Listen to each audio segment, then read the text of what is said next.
Hi, Robin with Oxy-Dry, and here we are. Final step. This job is moving along rather smartly, I think. And now I'm going to run the vacuum over everything again to groom and make it look good. There you go.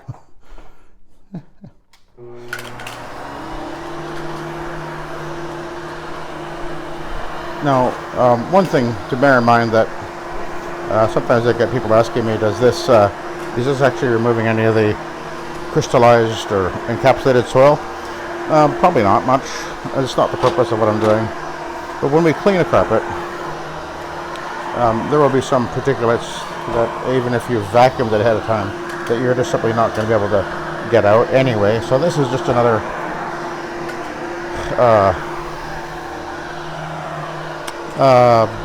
what's the word I'm looking for? Another step to remove particulates and debris or whatever that the actual cleaning has pulled up and the pad itself hasn't absorbed or transferred out of the carpet. You got to groom the carpet, well, any cut pile carpet anyway, like this. You really have to groom it anyway. And I know a lot of guys like to use the Grandy groomer or whatever. And you can do that. But I figured even from the very beginning that that wasn't... I mean, I have done it in the past, but... And it's faster. But I kind of like the look of this. I think the customer... I mean, I had many customers comment how amazed they are that the carpet was vacuumed not once but twice. It takes a little bit longer, but I'm not concerned about that because I'm charging proper rates for my carpet cleaning. This job is 59 cents a square foot, just like every other one residential job that I do. So I'm not trying to go fast. I'm trying to do it really well. And I've learned over the years that if you really go above and beyond and you do an excellent job and you leave that carpet looking wonderful, it'll pay off. You want to be known as the carpet cleaner that goes above and beyond. And one of the most common comments I get from people actually, whether I'm doing carpeting or furniture, and they'll say, well, you really are very thorough, or you sure pay a lot of attention to detail. Because remember, a lot of the times they get people come in with the truck mount, and all they're going to do is they just spray the carpet down with their hydro force, put the wand on the carpet, and blast their way across the carpet practically as fast as they can move the wand, and they're in and out within half hour, 45 minutes. That's pretty standard. Not everybody does that, but a lot of guys do.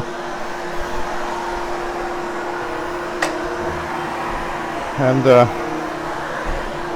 anyway, I don't do that, and people realize that I take a lot more time, and I'm making a lot more effort, and it's worked well for us to do it this way anyway, and I think it's the only way we should do things. Do your best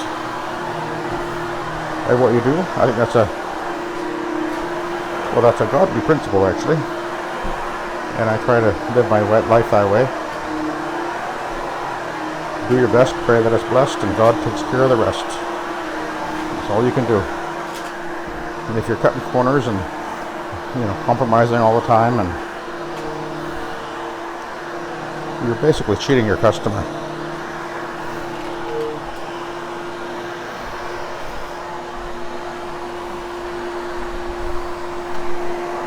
And in the end, you're actually dishonoring yourself, actually.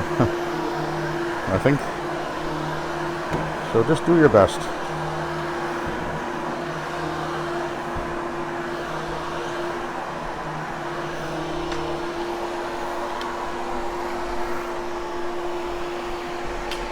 Gotta make sure I turn the lights off as I go too.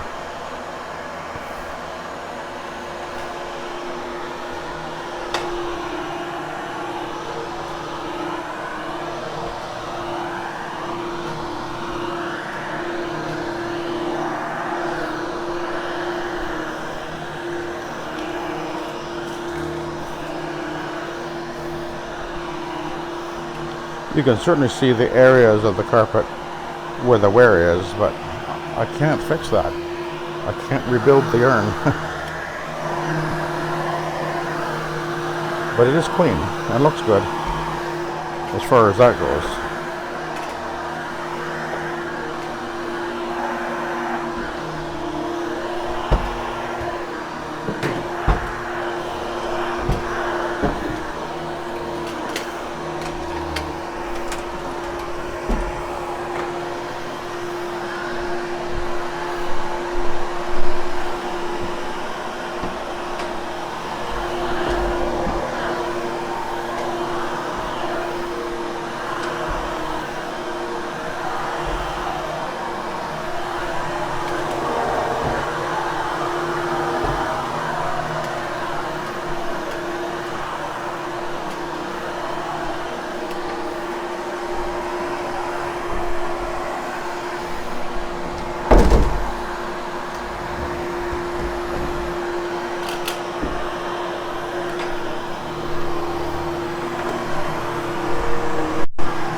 So,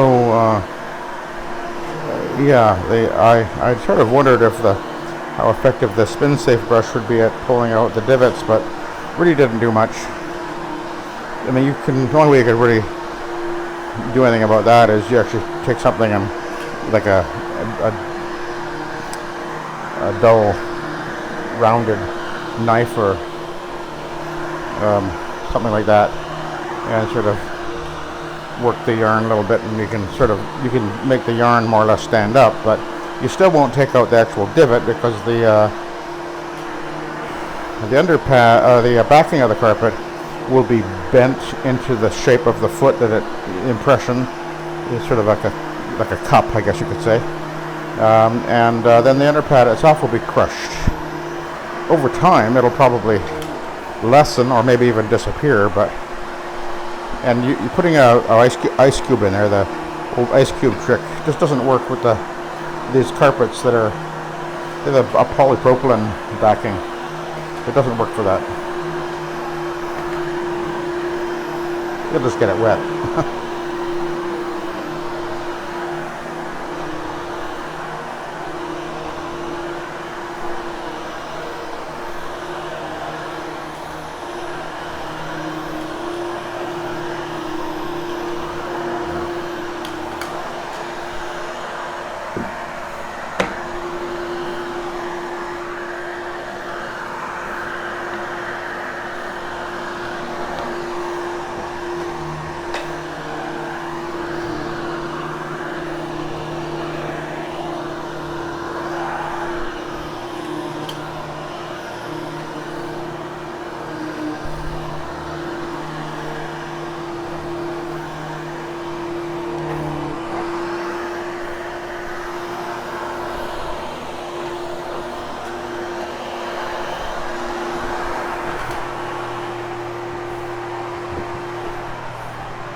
See a little spot there.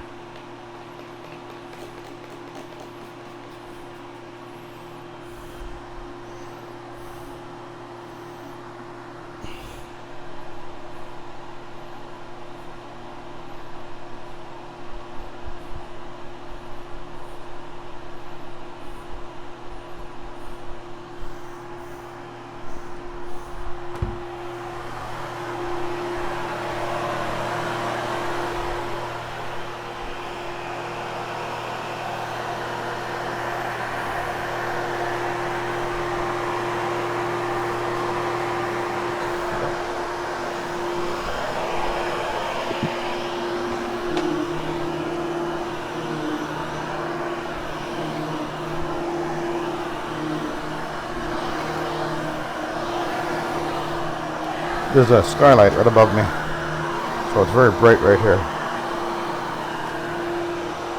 and it's affecting the the light is really faded out the carpet right here.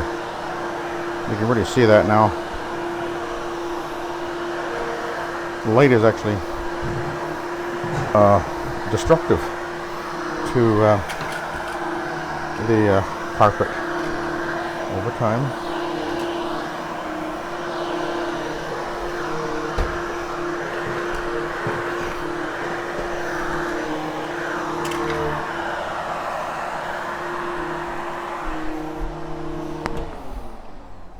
So let's put this over here now.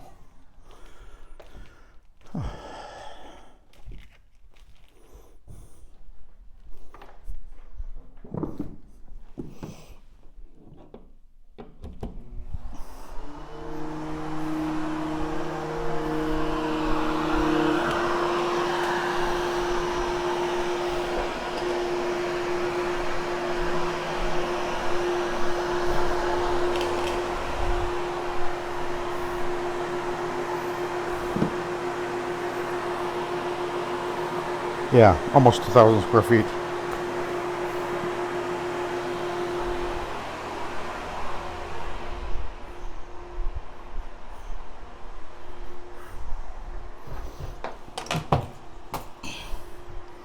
Oh, by the way, if you guys aren't using these, you're missing out a whole lot of money, and I'll tell you why. I know that a lot of guys use the square thing for a phone. That's fine. But what it won't do is it won't ask the customer if they want to leave a tip. And I get literally hundreds of dollars worth of tips every month. In fact, like Friday, pardon me, for example, one job I got a $145 tip. I get tips almost all the time, and often. Usually the tips are at least $20, but they're often, over $100. Not uncommon at all. I get literally hundreds of dollars every month.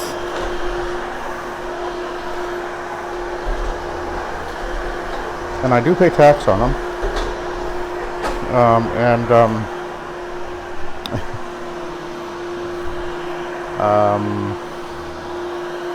And actually, I use that money for whatever, and actually end up buying a lot of the equipment that I buy on my own, like a Facebook Marketplace. That's the money I actually use. I just put it aside, and it's mostly used for buying things for the business.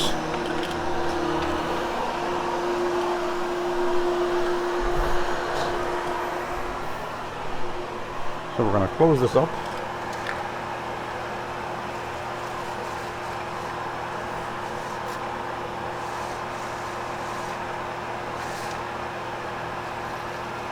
Like that.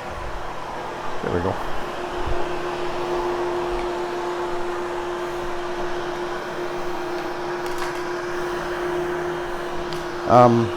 Yeah, I think we the way it works is we bought the thing.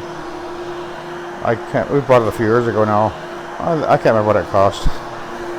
We bought the Moneris terminal, and then I think we pay a certain fee a month. Not that much. I know a lot of guys don't even bother taking credit cards because you don't want to pay the credit card fee, but you're not actually thinking really wisely, in my opinion, because how do I say this? The credit card fee should be covered by the amount of what you're charging for the actual carpet cleaning anyway. So that's kind of almost just doesn't make sense to me.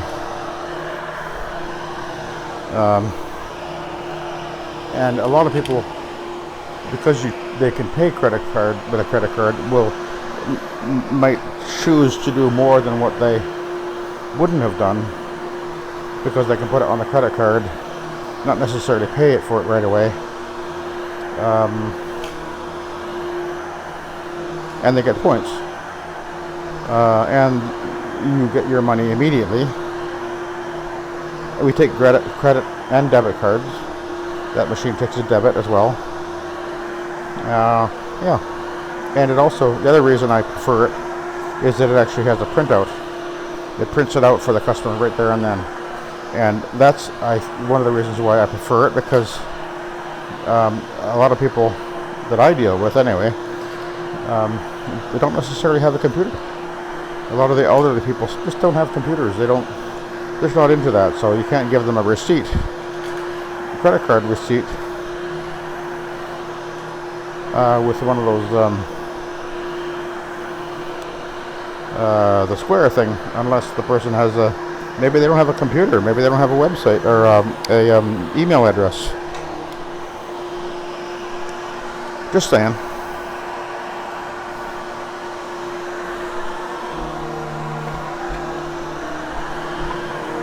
I know that some of the credit card fees are really quite high. I get that, but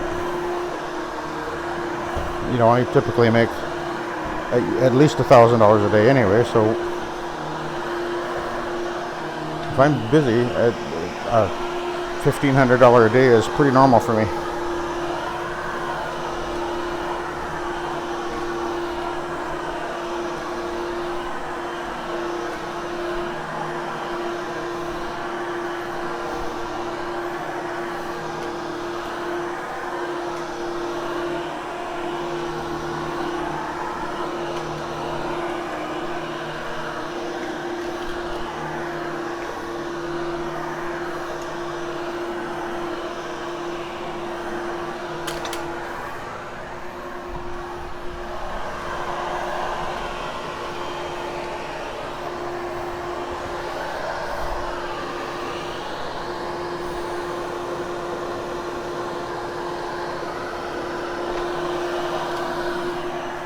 Now, this carpet, by the way, as it fully dries, will lighten up considerably, and I have complete and total confidence in that because I've seen it thousands of times.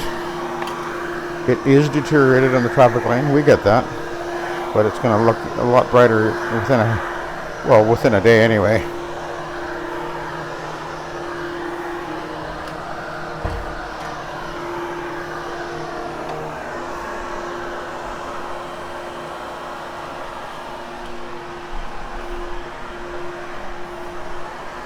Oh, there's a convenient place to plug it in.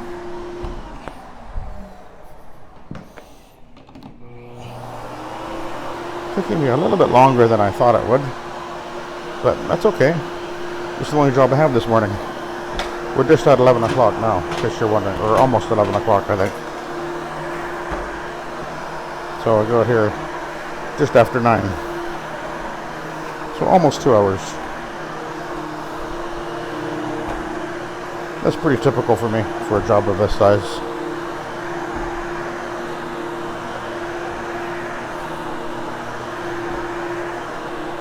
More holes in the carpet there.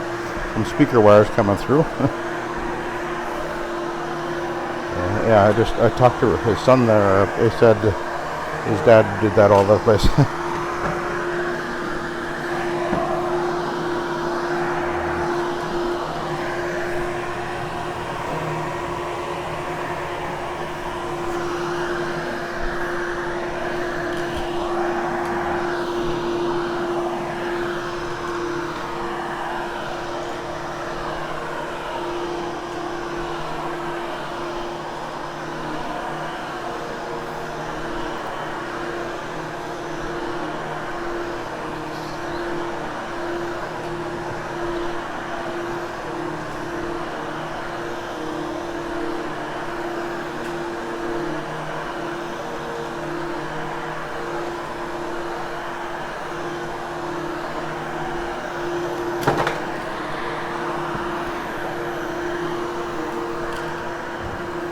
Cable wire there. Huh?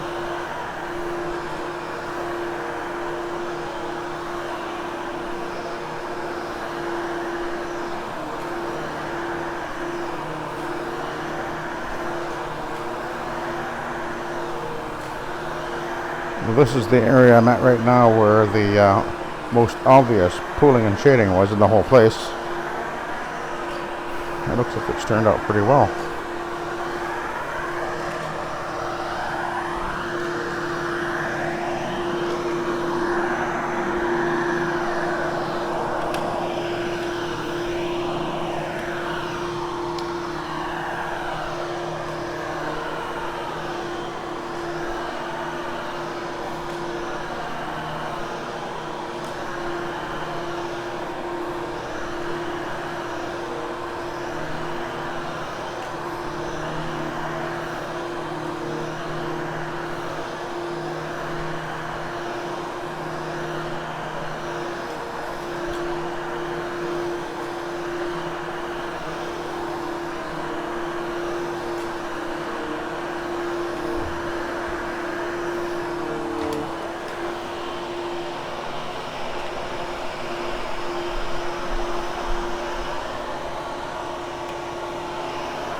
This carpet actually should be replaced. I mean, technically it's not worn out, but it doesn't look good in the traffic lanes because of the wear. And you can't fix that, so.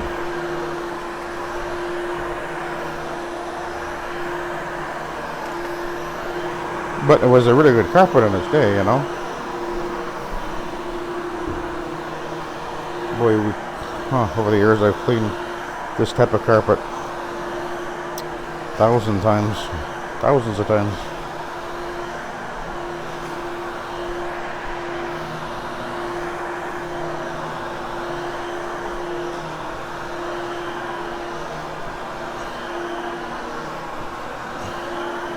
This is a really worn area right there.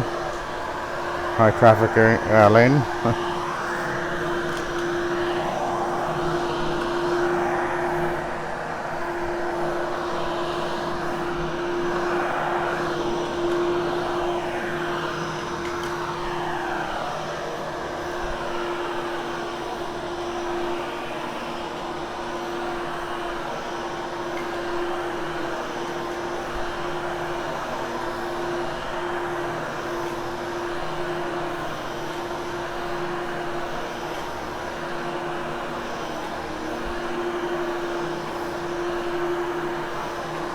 Getting near the end here.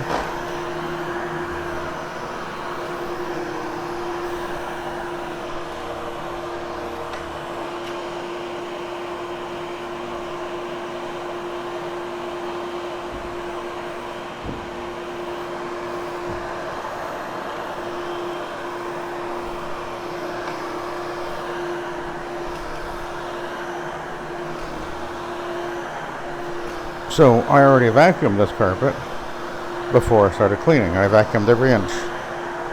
So this is the second time vacuuming this carpet.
You can see this right there. That was where the worst of the pooling and shading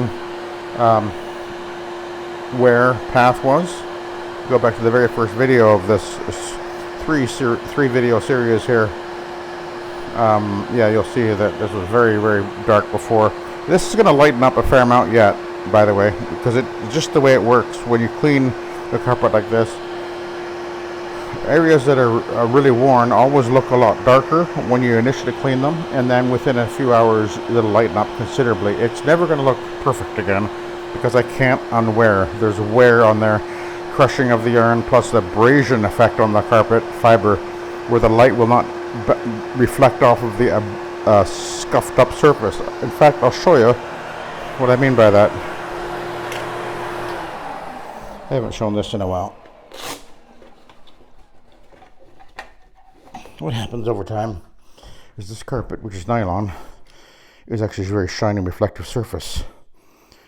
And if you took a yarn and you put it in a microscope and you looked at it through the microscope, you'd be amazed at how shiny the fiber is, because it's extruded, it's in a liquid form, and it's extruded through a spinneret, which gives it a very smooth surface on the surface of the actual filament. Then the filaments are then spun together, made into a yarn, and then the yarn is made into a carpet. And what happens is, over time, as you walk on the carpet is nice and shiny and reflective, like that. See how nice that looks? But over time, as you scuff and scratch the carpet fiber from walking on it, having grit on your feet or on your soles, your shoes, or even slippers, over time, that surface will take on a dull appearance. And light doesn't reflect off of this dull surface as it does over here. This is perfectly clean, but you can see how dingy this looks, and that's what you're seeing happening right here. That's the dingy. See that? Gee, you can almost see that right in front of your eyes. Interesting, huh? Interesting. But that's what's happening. We can't fix this. You can't rebuild that. You can't resurface that. But you can make it look better, but you can't make it look like, well, 30 years have gone by. It's amazing it's still here, actually, but there you go. It'll never be a new carpet again.